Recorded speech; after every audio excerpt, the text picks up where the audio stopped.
Well, I most certainly ruined this tool. It doesn't run properly anymore. But yeah, I burnt it out using it on this piece of cedar, making this interesting texture. So I went and I bought myself a new one. So I'm really gonna try to use this flex shaft. Maybe it'll be easier on my hand. Another thing I got for the shop was a new set of lights. I was tired of it being so dark in here. Although I put this thing together and the first thing I notice is the cord doesn't even reach the floor. Like, how useful was that? Not.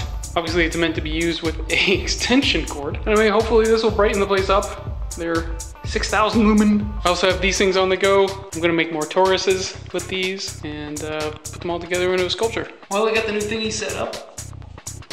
Let's give it a go.